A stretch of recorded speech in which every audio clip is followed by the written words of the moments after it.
1,500 years ago, everybody knew the Earth was the center of the universe. 500 years ago, everybody knew the Earth was flat. And 15 minutes ago, you knew that people were alone on this planet.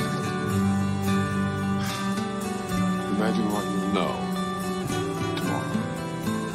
Savage! You learn the job of the man above you, and you teach your job to the man below you in rank.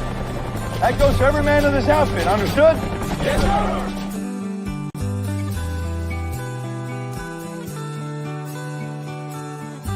People are dumb, panicky, dangerous animals, and you know it. Oh, wow! You know, they say that money is the root of all evil. Oh, no wonder I love it so much.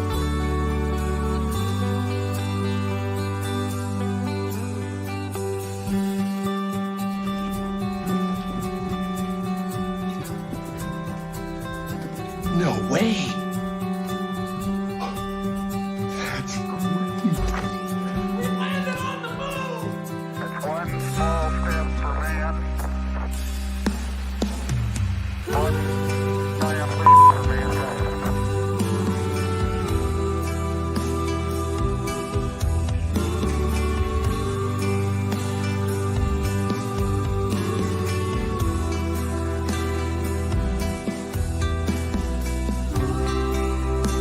What we've got here is failure to communicate.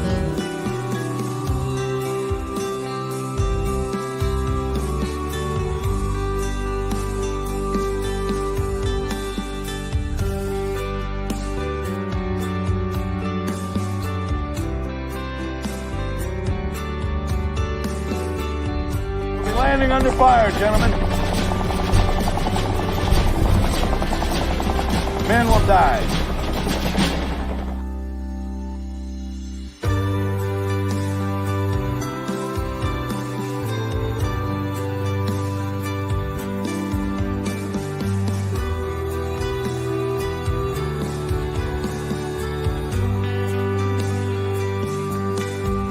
Are you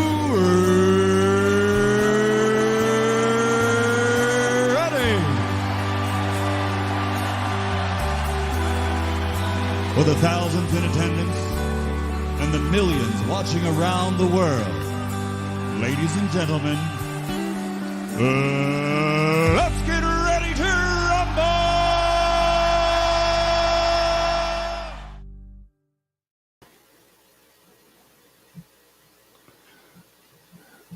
All right, 1 second.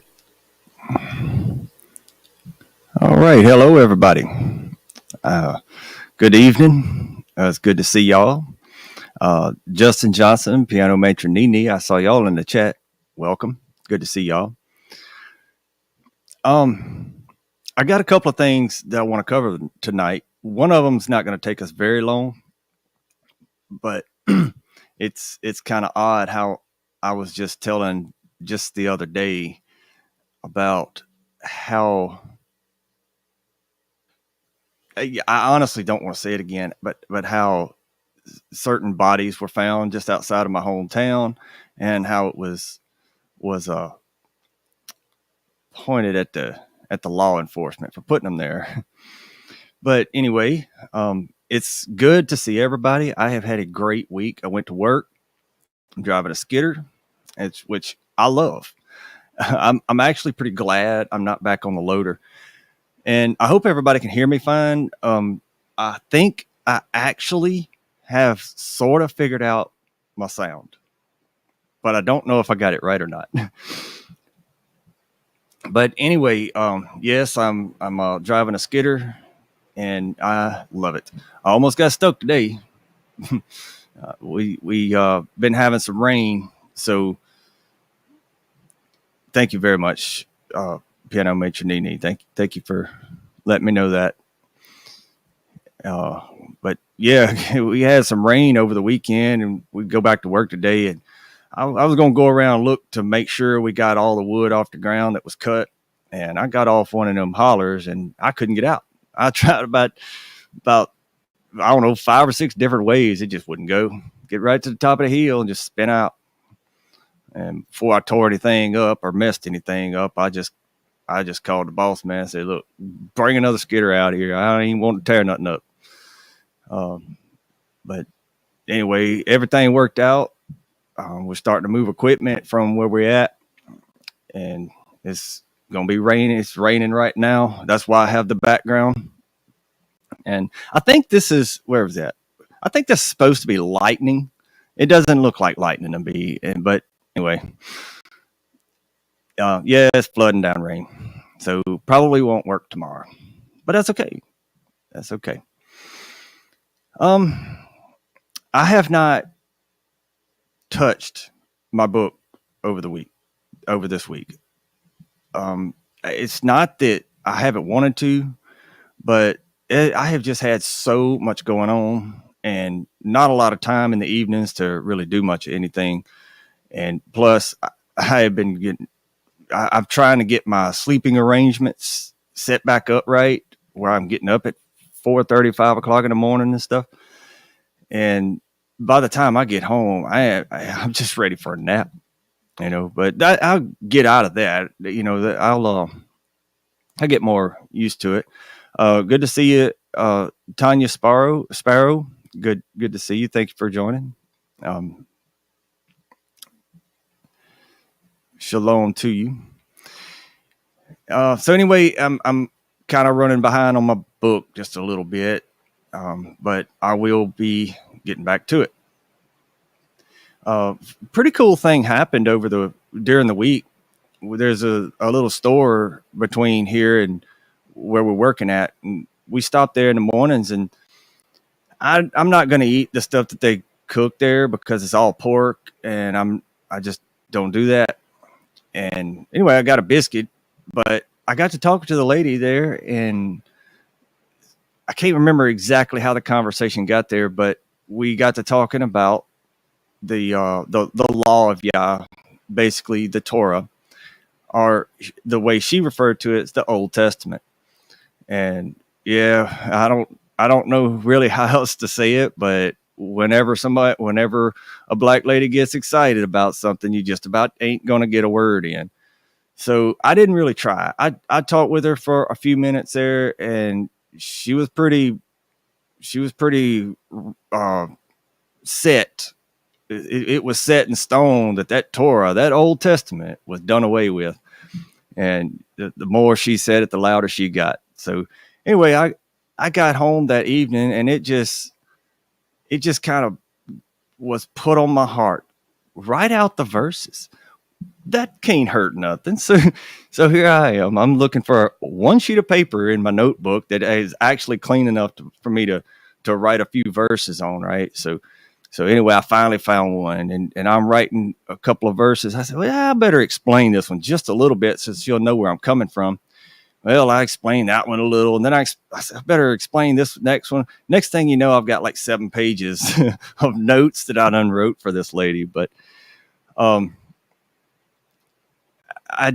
forgot to bring it the next day.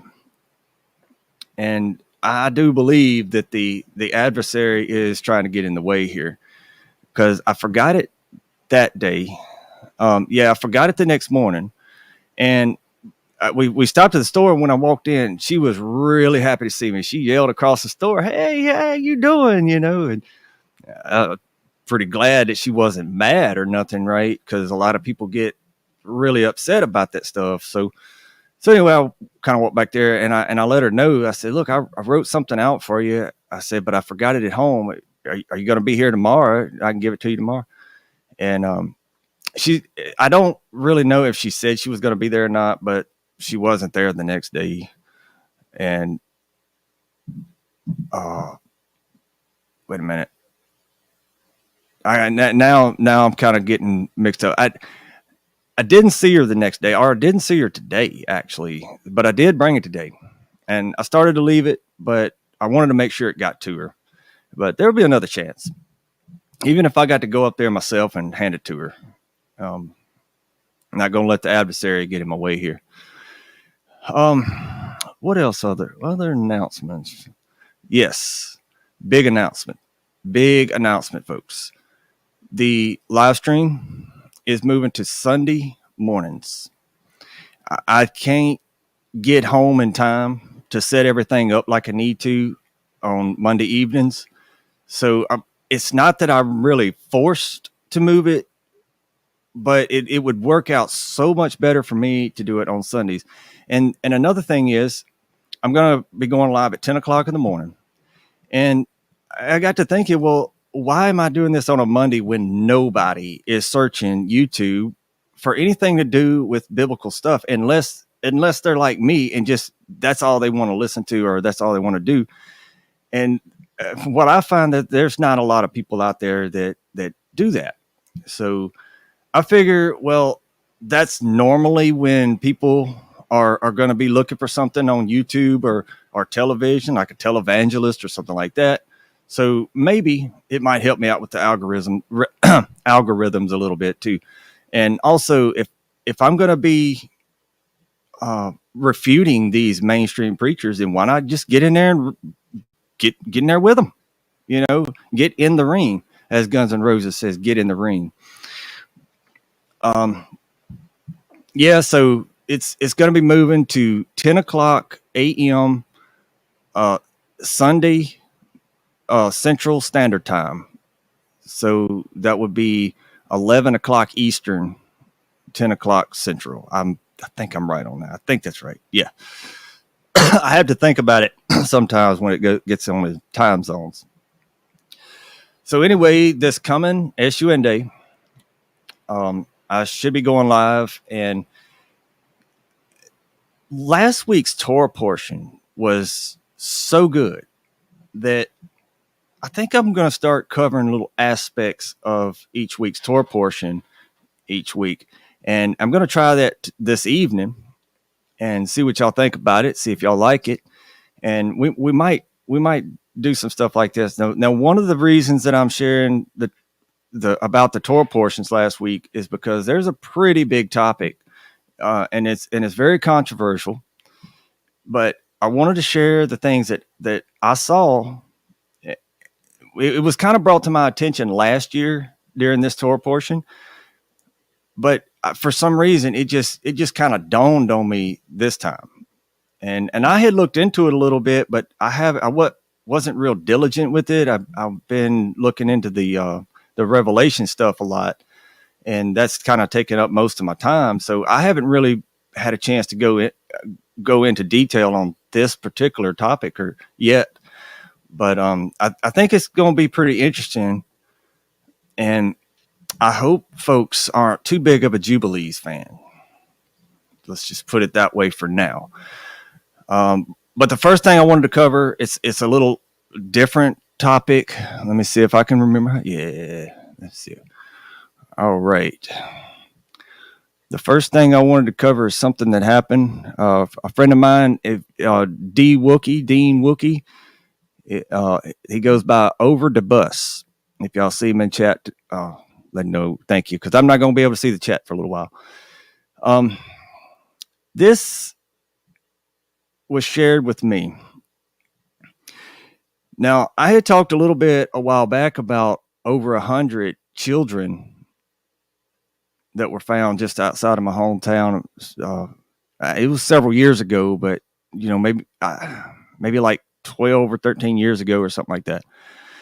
But he shared this with me, and this happened on January the 4th, or at least that's when this article came out of this year. 215 bodies found buried behind Jackson, Mississippi jail. 215 bodies. Now, in my opinion, that would be a mass grave. Okay, that's a lot of people. Okay, that's a lot of people. These two people here, I didn't know them. It's got them listed: Reverend Hosea Hines and Attorney Ben Crump. Now, this Reverend Hosea Hines, for what he did here, I respect him for. Now, I don't know anything about his teaching. I've never heard of the guy, nothing. So I can't say anything along the lines of if he's a good preacher or not. But I think that what he did here was pretty upstanding. It says, alarmed over the discovery of 215 multiracial bodies found buried in a pauper's cemetery behind the Hinds County, Mississippi jail, Reverend Hosea Hines, senior pastor of the Christ Tabernacle Church and the national leader of a New Day Coalition for Equity and Black America. Joined attorney Ben Crump in calling for an investigation. Now, what I want to know is there's 215 bodies found behind the Hinds County jail, and this reverend has to call, and this attorney has to call for an investigation. How come this is not being investigated already? That's crazy. That's just wild. 215 bodies found? Come on. You're supposed to investigate. But why would anybody investigate their own crimes? Some relatives of those found buried behind the jail simply thought they were missing. They object to having to. Oh, this is terrible. They object to having to pay a fee for the removal of their loved ones' remains that are needed for a proper burial. That is sick, y'all. Not only are these people found in this mass grave, but now they're going to charge the family members for cleanup? Man, this is sick. At a press conference held on December the 20th at the Strong Hope Baptist Church in Jackson, Mississippi, Crump was joined by relatives of 3 of the deceased men. Each of the women held pictures of their loved ones. Gretchen, I think that's Hankins, who is white. Now, I don't know why they want to go to racial stuff here. It was a lot of people in a grave. Why do they have to even bring up race? If it's every race, how is this even a racial thing? But anyway, they're going to try to make everything race wars and stuff like that. Held a picture of her son, Jonathan Hankins, 39, and Mary Moore Glenn, a black woman, held a picture of her son, Mario Moore, 40. And Betterstem Wade held a photo of her son, Dexter Wade, 37. They were shocked to learn their relatives had been buried behind the jail. Now, I had mentioned this to someone this morning, and their reply was, well, when people go to jail, their family members just kind of forget about them. Their friends forget about them and stuff like that. Well, when they die in jail, well, they got to do something with them. And, he's kind of making a point there. I know that they're supposed to go through all this paperwork and all this other stuff. Okay, I know they're supposed to do that. But do they? Where was I at? Let's see. Crump and his co-counsel, Dennis Sweet, are demanding to know why officials failed to investigate their deaths and did not try to find the next of kin, as opposed to burying them in a pauper's grave near a dirt road by the jail work farm. Their grave sites were reportedly marked with a metal rod and a number. Why didn't they do an investigation on this, y'all? Why? 215 people. That's like genocide these days. I mean, for crying out loud. People all across America are scratching their heads in disbelief about what's happening in Jackson, Mississippi with this pauper's graveyard, said Crump. It went from talking about the water that was non-existent or contaminated to now we're talking about the graveyard. What is going on in Jackson, Mississippi? I can tell you what's going on in Jackson, Mississippi. It's a lot of esoteric, blood-drinking Masons running the place. And you wonder what's going on in Mississippi? I mean, for crying out loud, I've been saying this for 10 years at least. nobody listens. That is what Reverend Hines wants to know as well. Well, I'd like to as well. Somebody contact me if they find out, please. In an interview with the Chicago Crusader, so it's got to be somebody from way out of town, okay, all the way on the north end of the country to investigate this. That's crazy. Does Mississippi not have any reporters? According to Here's the Deal and the guys that was standing outside of the out on the sidewalk in front of a building recording that basically got arrested. I don't know if they actually got arrested or not. I mean, what's up with these cops? They just want to just go around arresting everybody for some reason, for no reason, for not breaking the law. But yet they break the law. 215 dead, and they don't even investigate. It's unfortunate that we are living in a world that is college educated and super sophisticated. I disagree with that as it relates to telecommunications and IT. The amount of mistakes that were made as to individual families not being notified about the deaths is really unbelievable. Why would it be unbelievable? I mean, it's everywhere we look around here. It's in your face, and even when it's brought up or mentioned to people, they don't talk about that. Shh, be quiet. Don't say those things. Why? The whole world ought to know about it. It really saddens my heart to know that their relatives went that long, some over a year. So this part right here, some over a year. Apparently, these bodies have only been here a year. It's not like that they found some mass grave of ancient people. No, it's been there a year. Where was that? Not knowing if their loved ones were dead or alive, and then coming to the realization that they had been buried in a pauper's grave behind a jailhouse. Hines said, if they had been properly notified, they would have been able to pay their proper respects. That's true. But why would the murderers notify the victims' families?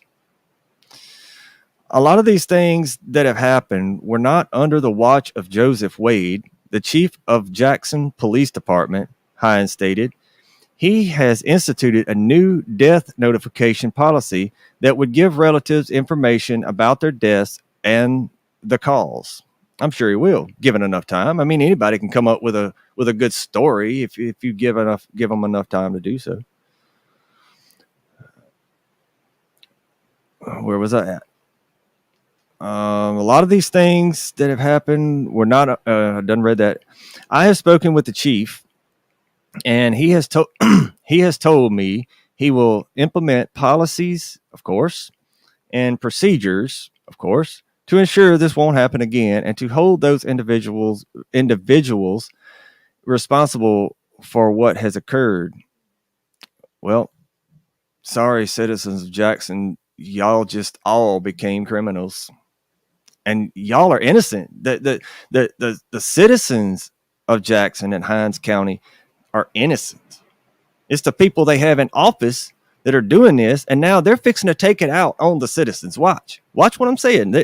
They're fixing to do a mass arrest. I'm telling you. I'm not making any predictions. I hope that doesn't happen.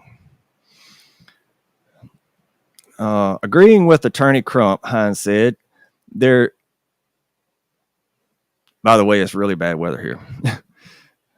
There needs to be a real call for justice on behalf of the 215 black, white, Hispanic, and Native Americans who were buried behind the jailhouse. Asked if he was surprised this was happening in Jackson, Mississippi, Hines said, I am surprised that it's happening anywhere in the U.S. We should be better than this. It shouldn't be happening anywhere in the world. And this guy's a preacher. He said he does not know if the deaths of the 215 people were acts of racism, prejudice, or bigotry. He is also investigating the cause of their deaths. I'm pretty sure every one of them probably had some dirt on somebody with a badge. I'm pretty sure of it. I'm not positive. I am only speculating here. Okay. I'm outside looking in. I'm not saying that I have any evidence of that except for what happened 12, 13, whatever years ago around here. This is almost the same thing. I mean, this is almost word for word. I give my condolences to all of the families that have been affected by this tragedy. My prayers go out and up to them, and I pray that you find the whole truth and nothing but the truth about their deaths. I do too. Hines said he will be working to find out the truth and to give care to the grieving families. Efforts to reach Hines County Coroner Sheriff, I ain't going to, well, yeah, I will, determines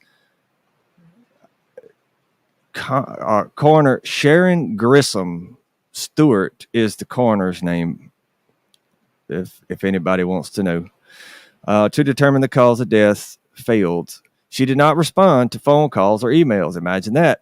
Speaking of, I come back over here. Welcome, Daryl Lee. Good to see you, brother. Who else have I missed?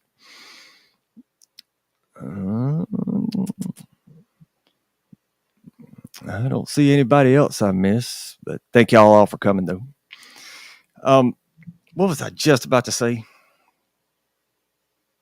Uh-oh. I know what it was. I sent in another FOIA request, and I requested everything I could think of. Okay. The letterhead, like this was a website that had an actual letterhead said Amite County Courthouse, not courthouse.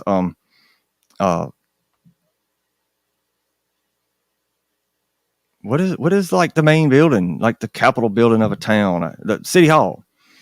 It said Amite County, Liberty, Mississippi City Hall, or something like that. And so anyway, I filled it all out, emailed it in. About 3 or 4 days later, I got an email back, said, this is the wrong department. No, it's not. I'm requesting information from your department. It's not the wrong department. It's not. You just don't want to give it to me like you didn't want to do when I came in person, like you didn't want to do the last time I emailed them needing public records. I can't even get records on myself around here. They tell me to get a lawyer. This is public information, folks, and they're withholding it from me. And this is the third time. I've done emailed it before. I went in person twice, which actually one of the times I was there, I had to be there anyway. But while I was there, I still tried to get the public records. They won't give them to me. They shut the door in my face. Say, go get a lawyer. I can't afford a lawyer to go do something that I'm supposed to be able to do. Sorry for my rant. Now, I've done talk 30 minutes about this. Let me see. How do I do this now?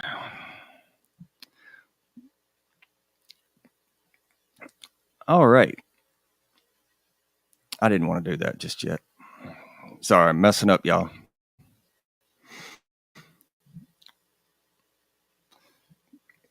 Now, switching gears, and I know this, it's going to take me just a minute to calm down from what I just read again. Last week's Torah portion was really cool. And last year, we were asked a question, who is the destroying angel or the angel of death in Exodus 4:24 through 26. Well, I had always thought that it was the enemy, the adversary. Okay. At first glance, that's what I thought. And I kind of went on believing that for I guess about half and half after I heard, after someone asked the question, who is that particular character? But it has been on my mind off and on. But when we was reading through this Saturday, we get to Exodus 3:14. It says, "And God said to Moses, I am who I am. And he said, thus you shall say to the children of Israel, I am has sent me to you." Now, you know what? I did not pull up the verse I needed.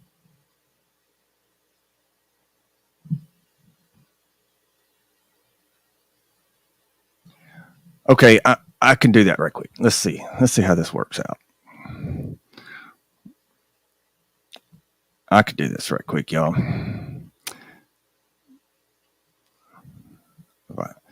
Because I really can't move on until I do get this verse pulled up. What is that? What did I say? 3:14. Yeah.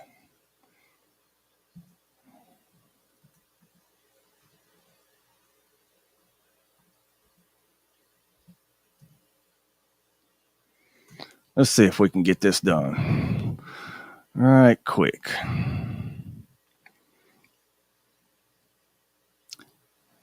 Nope. Maybe that's it. Nope. I'm so sorry, y'all. I meant to have this pulled up, but it completely slipped my mind. Maybe this is it. Yes, this is it. All right. Let me do here and do that and do this. Yes. Awesome. Now, I apologize. And this ain't even gonna say it either. But this Exodus 3:14 in the Aramaic says, Moses said to Yah, when I come to the Israelites and say to them, the God of your father's house has sent me to you, and they ask me, what is Yahweh's name? What shall I say to them? And Yah said to Moses, and I'm not going to be able to pronounce that, but it doesn't say that in the book that I have, and I don't see the book.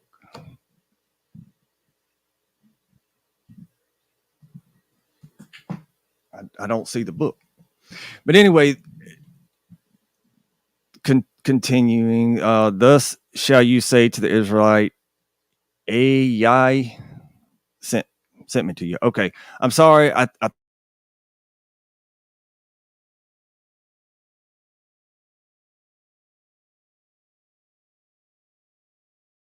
is and who and I am will be, or something like that.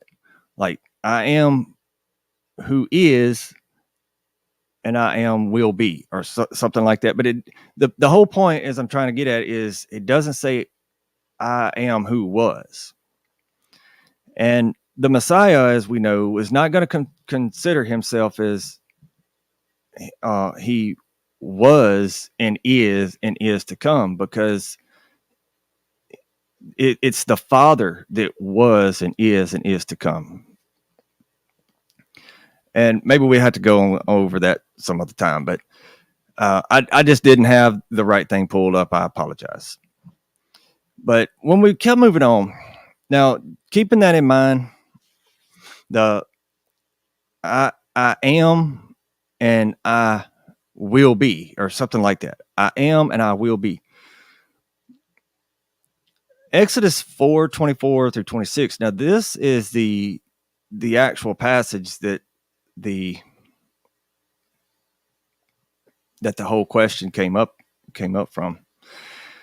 It says, and it came to pass on the way at the encampment that the Lord met him and sought to kill him. It says the Lord now. This is the New King James Version. The Aramaic actually says Zag Nugale. I think I pulled that up though. But anyway, it says, then Zipporah took a sharp stone and cut off the foreskin of her son and cast it at Moses' feet and said, surely you are a husband of blood to me. So he let him go. Capital He. Okay. So he let him go. Then she said, you are a husband of blood because of the circumcision. Now, initially, I had always heard, and I thought too, that Zipporah was mad at Moses. And I also thought for the longest time that this angel or the Lord here was there to kill Moses. However, my friend Ariel brought up some pretty good passages the other day that was saying that this angel was here to kill Moses' son, Gershon. But that made a lot of sense to me. I can't confirm or deny that. I don't know, but that's not really the point I'm trying to get at. But I want to know who the Lord is right here, and why did he sought to kill whomever, whether it be Moses or Gershon. Now, the first thing we notice is this angel of the Lord has a reason to stop Moses from going back to Egypt, because he's not in compliance with the Torah, because a male child is supposed to be circumcised at 8 days old. And from what I can tell, Gershon was much older than 8. So basically Moses or Gershon, whichever one, could have been both, were out of covenant. They were out of covenant with Yah. Now, we know that Moses has not been given the 10 Commandments yet, right? So that doesn't happen until later on in the story on Mount Sinai, after Israel gets released or run out of Egypt, however we want to look at that. I guess I could just... No. But, yeah, he wasn't in covenant. And I don't remember exactly where it's at, but it talks about the donkey that wouldn't go any further because the angel was standing in its way, and that's when the donkey talked, and the angel eventually said that if you'd have took another step, I'd have killed you. Well, Moses was at that point, it seems.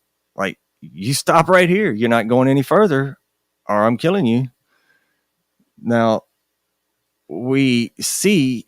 Or we initially think that this must be a bad guy, right? Why would they be killing Moses? So let's see if this was what I was wanting to pull up here. The Aramaic says, I have said to you, let my son go, that he may worship me. Is this right? Yet you refuse to let him go. Now I will slay your firstborn son. So that actually confirms what Ariel was saying. This angel is there to kill Moses' son, not Moses.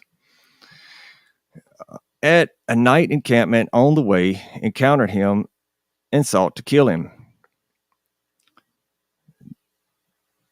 Now, this is the name of Yah right there. Uh-oh.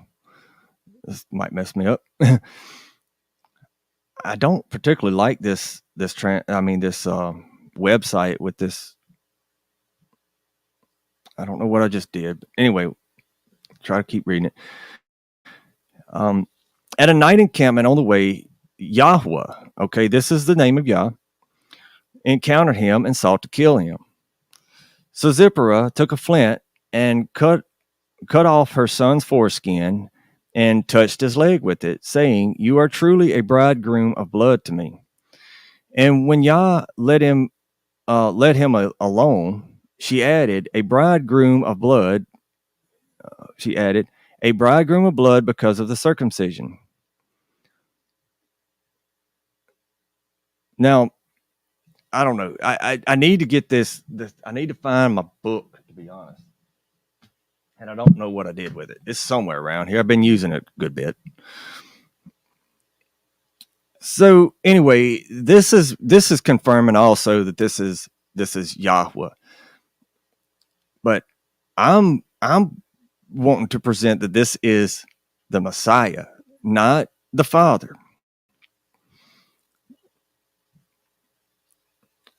The last verse here is, it's actually the last verse I'm going to cover was Exodus 6:1, which I've got a couple more verses to cover, just not in the Masoretic. It says, "Then the Lord said to Moses, now you shall see what I will do to Pharaoh, for with a strong hand he will let them go. And with a strong hand he will drive them out of his land." With a strong hand. A strong right hand, perhaps. I'm thinking that this strong hand right here should probably be capitalized, because I think that this is referring to the Messiah is going to let them go, because we know that it wasn't Pharaoh. I mean, Pharaoh ultimately let them go, but it wasn't by his hand. You know, why would the rest of the verses throughout Scripture would be saying, don't you remember what I did for you when you were captive in Egypt? Don't you remember I rescued you out of Egypt? So for with a strong hand he will let them go. Who is this strong hand? What strong hand? Is that not the Messiah? Personally, I think it is. Now, let me do this right quick. I'm gonna come check out the chat right quick, because we're fixing to get into something a little controversial. And this, I don't want to hurt anybody's feelings. Okay. I don't want to mess nobody up. You would think out of 250 people missing, someone would find out. Daryl, that's the thing. Everybody knew. They thought they were missing. Yes. I 100% agree with you. You would think that would just be the talk of the town if 215 people are missing from it. I mean, everybody would be talking about that. It'd be all over the news. My goodness. But get it. Yes, Moses was out of covenant. But getting back to it, I don't want to offend anybody by what I'm about to cover. But I'm fixing to read a couple of passages out of the book of Jubilees. Now, I don't personally think that Jubilees is 100% scripture. I think it's really good commentary, but I think Jubilees goes against scripture in a few places, and I think this is one of them, as a matter of fact. So, why can't I ever remember how to do this? Okay, here we go. All right, I just read that one. Now, this is Jubilee. Where am I at? I got to go to, here we go, 11, 4, and 5. It says, "And they made for themselves molten images, and they worshipped each the idol. And molten images which they had made for themselves. And they began to make graven images and unclean simulacre," however that word said, "and malignant spirits assisted and seduced them into committing transgression and uncleanness." Now, this is a verse I really want to point out. But we know that those things that are just mentioned are highly wrong. They are not looked at as being good things by the Most High. He says, don't do those things. It says, "And the prince Mastema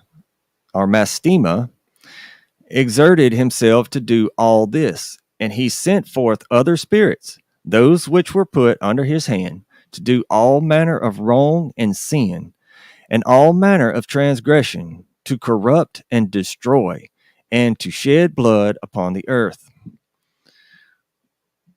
Now, this guy sounds to me like an adversary. Sounds like an adversary. Now, oh, I've already got it pulled up. Sorry. This is also the Book of Jubilees, chapter 48, and I'll read verse 1 and 2. Yeah, I'll read verse 1 and 2. And in the 6th year of the 3rd week of the 49th Jubilee, thou didst depart and dwell in the land of Midian 5 weeks in 1 year. And thou didst return to Egypt in the 2nd week, in the 2nd year, in the 15th Jubilee. I think that's 15th or 50th. Maybe that's 50th. Yeah, 50th Jubilee. Now, this is talking about Moses. This is Moses returning to Egypt. And you can probably see right here at the very top here, Moses returns from Midian to Egypt. Mastema seeks to slay him. But verse 2 here, it says, and thou thyself knowest what he spake unto thee on Mount Sinai. I guess that 24:10 a.m. I don't know what that means. Maybe it's a date. But on Mount Sinai. And what Prince Mastema desired to do with thee when thou was returning into Egypt, on the way when thou didst meet him at the lodging place. So, who is Mastema? We just read that he does all this evil stuff, right? So, it sounds to me like the Book of Jubilees is calling the Messiah or Yahweh. Either way we want to look at that, we'll read about it. This is the Wikipedia from Mastema, or Mansemat. Yeah. Is the demon who appears in the Book of Jubilees. He pleads with God to permit the spirits of the dead Nephilim to remain on earth so that they can corrupt and lead men astray prior to judgment. Because there was great wickedness in men, God condemned all the demons to descend into condemnation, except for a tenth who could remain. In the Zedekiah fragments and the Dead Sea Scrolls, he is the angel of disaster, the father of all evil, and a flatterer of God. He is that I disagree with. He is said to have become a fallen angel. He first appears in the literature of the Second Temple period as a personification of the Hebrew word mastema, meaning hatred, hostility, enmity, or persecution. So, let me get back over here if I can figure it out. Again, one more time, y'all. One more time. Here we go. So, what are y'all's thoughts on this? Okay, I mean, was it the Messiah, or and to be honest with you, at this point, we could even just say that it's God contacting Moses, okay, because he was in the burning bush, right? So I know that's kind of a controversial who was it kind of thing, but okay, I agree with that. But was it the devil that contacted Moses in this burning bush or in the inn? It's referring to the same character that was in the burning bush and that met him at the inn. So why is the Book of Jubilees calling this Messiah the devil?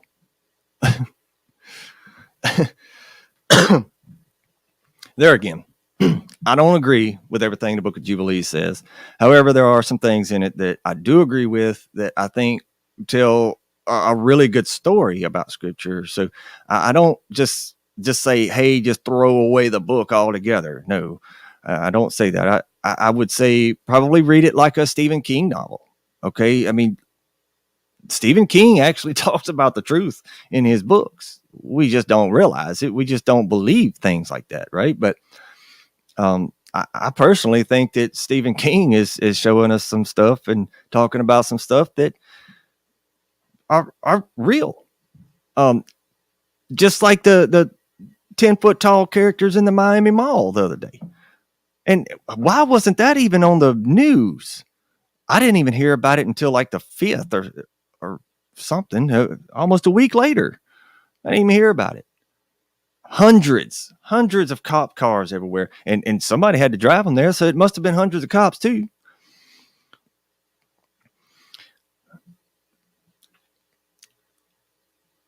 Children fighting with sticks and popping firecrackers on January 1st, for crying out loud. Why would hundreds of cops be sent there for people popping firecrackers? Now, I don't know for sure if these things were 10-foot tall creatures or whatever, but it did sound a lot like Project Bluebeam to me. Like holographic images. I remember my friend Deadmau5 had a concert where they had this AI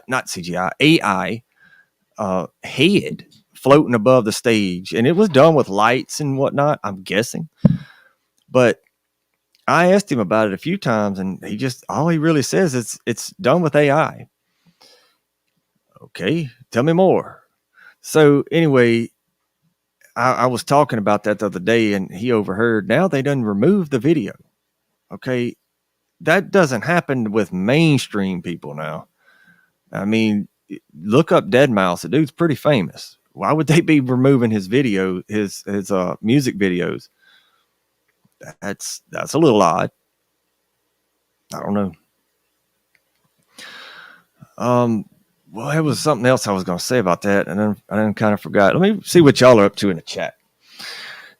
Some apocryphal books are actually removed from canon, and some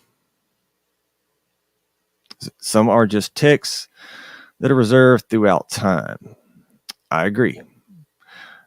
I covered quite a few of the study books, the books that I study from quite a bit a couple weeks ago. And a lot of it is by someone named, goes by Josephus. Now, I think he's got some excellent writings, reads, whatever we want to look at it as. However, I don't think it's all scriptural. I don't think it's divinely inspired. I just think he was a very good studier. What is it?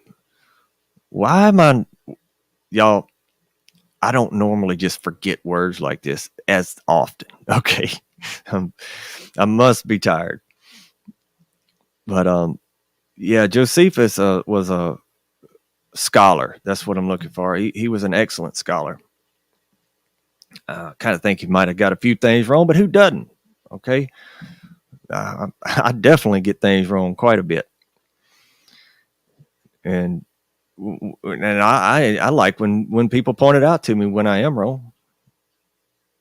A lot of people get offended or disgruntled about it whenever they find out they're wrong. As a matter of fact, there was I guess you could call it a debate a couple of weeks ago about the co-equality. The recording was talked about before we even started the recording, and everything was okay. Everything was fine. Everybody loved it, right? Until the end. And they realized they had lost the debate.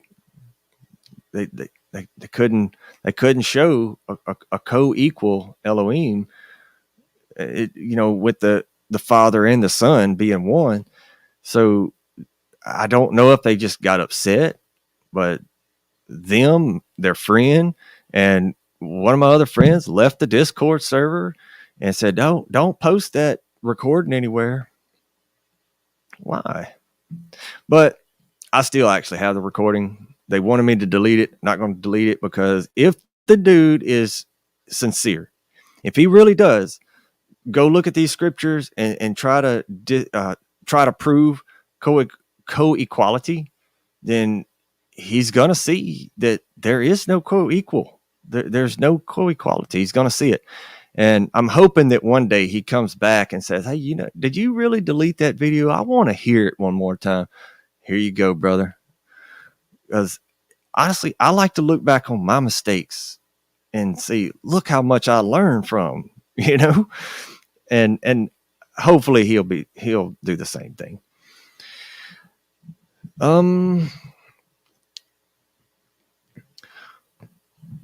I think Piano Matron Nene lives pretty close to Miami, though. I'm curious what you might have heard about this Miami Mall giant or whatever. Historian. Thank you, Daryl. Yes, a historian. I thought aliens would show up soon. So allegedly, they showed up in Las Vegas a couple of days before Miami. But what are the odds, y'all? Okay, all of a sudden, nobody is talking about UFOs and spacecrafts and everything. I mean, yeah, it's mentioned here and it's mentioned there and it's talked about, but you don't see it on the news anymore. You don't see it on TV, maybe in the movies or something, but I mean, that's just really done for effects and stuff. But back when I was young, it seemed like every other week there was a UFO sighting on TV. They even had like shows that would show people's explanations of UFOs and everything. A big thing. And then it just died out. And then all of a sudden the government says something. Oh yeah, we've had these biological things, whatever, for a long time. And now all of a sudden 10-foot tall giants are showing up in Las Vegas and Miami. I've been seeing things fly over my house. I think 3. I know I saw 2. One of them was behind clouds and I could only just see little bits and pieces of it, but I'm pretty sure it was the same thing. But these triangle looking, I don't know what they spacecraft looking things, but they sort of look like a Star Destroyer from Star Wars.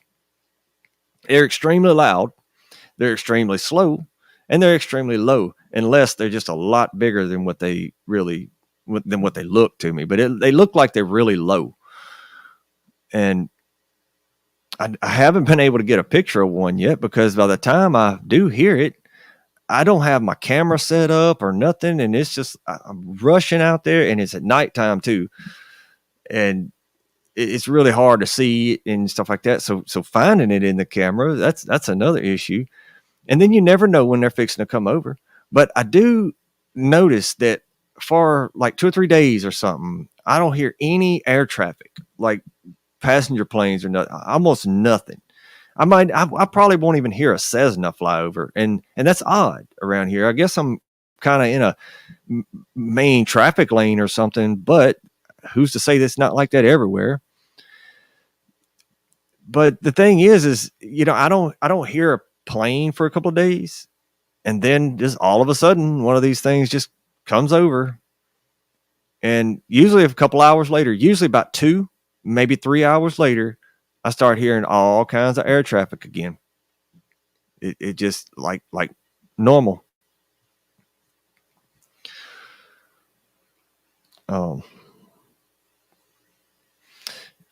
About tore my fingernail off today, and I just about bumped it just seeing.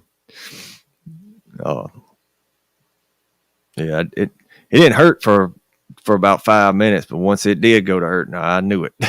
It bled and everything.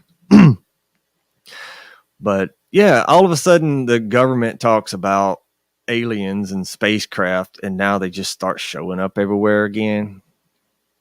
Where have they been the whole time? I think it's the Space Force stuff. We all know NASA's a fraud. We all know every space agency is a fraud. We all know that they lied to us about every single thing that they have ever said. So they're probably going to shut NASA down and just call it Space Force and say, oh, we've got this intergalactic beings that are attacking us. So we've got to have all this funding. So now we have to tax the heck out of you again. and violate your rights a little bit more. So yeah, we got your signature that we can tap your phone anytime we want to now. Yeah, thanks Bush, thanks Republicans. But no, that ain't enough. That ain't enough. What does NASA get? Like $60 million a day? That's not enough. So no, they got to have these crazy beings showing up in the Miami Mall.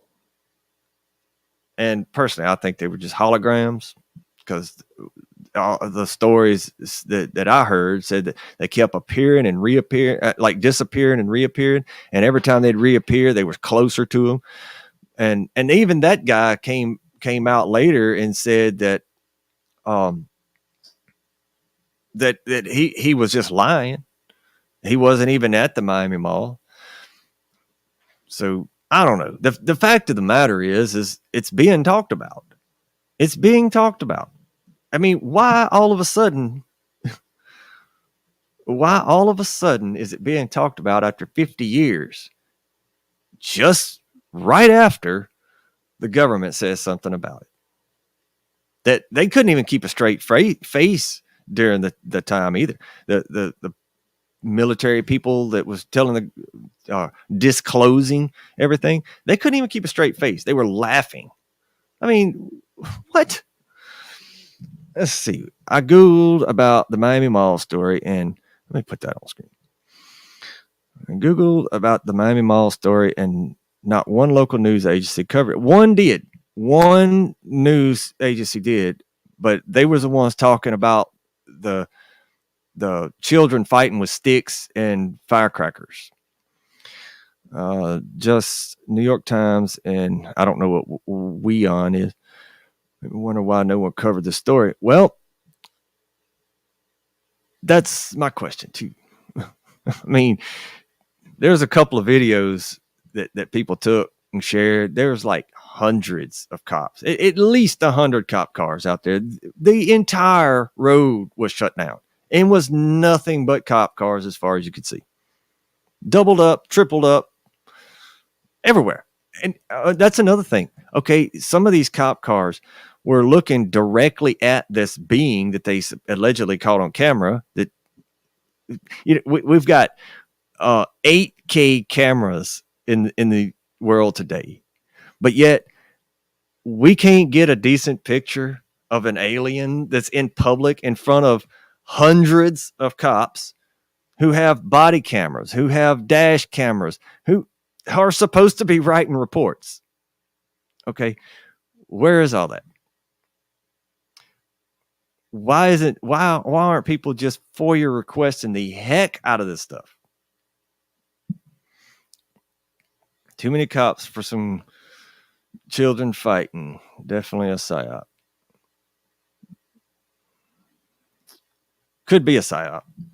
It really could, because my whole opinion is Project Bluebeam, or whatever that's called, the entire thing is the psyop. It's to have us looking here while they're doing something else over there. It's the sleight of hand. Now, is Project Bluebeam dangerous? Of course. Our cops are dangerous. Walking out the front door is dangerous. But I don't think that that's the whole plan. I don't think that that's their agenda. I think that is the magic trick. I think they're doing something else, and I can't really put my finger on it. Well, we're going to find out. That's for sure. I just hope it's not too late. I hope it's not too late. Distractions. I saw Fear Yahweh join us. Welcome, brother. Always a pleasure. Well, y'all, I'm going to jump on the Discord for a little while. Shay Cheney, good to see you, brother. And probably hang out with y'all. We're not working tomorrow, so if we do get in a pretty good discussion, I'll stay up pretty late. But I don't really want to get off of my schedule too much, because with me staying up all night, writing a book and making YouTube videos, I mean, all night, like seriously, till 5 or so in the morning. and then going to sleep. It's kind of hard to get turned around in a short amount of time, but I'm working on it. We're gonna get there. We're gonna get there. Y'all, I really like this job I have. I really do. I'm very appreciative of it. But when it comes to early morning stuff, I ain't worth a darn. It's like when 5 o'clock hits, it's time to go to bed for me.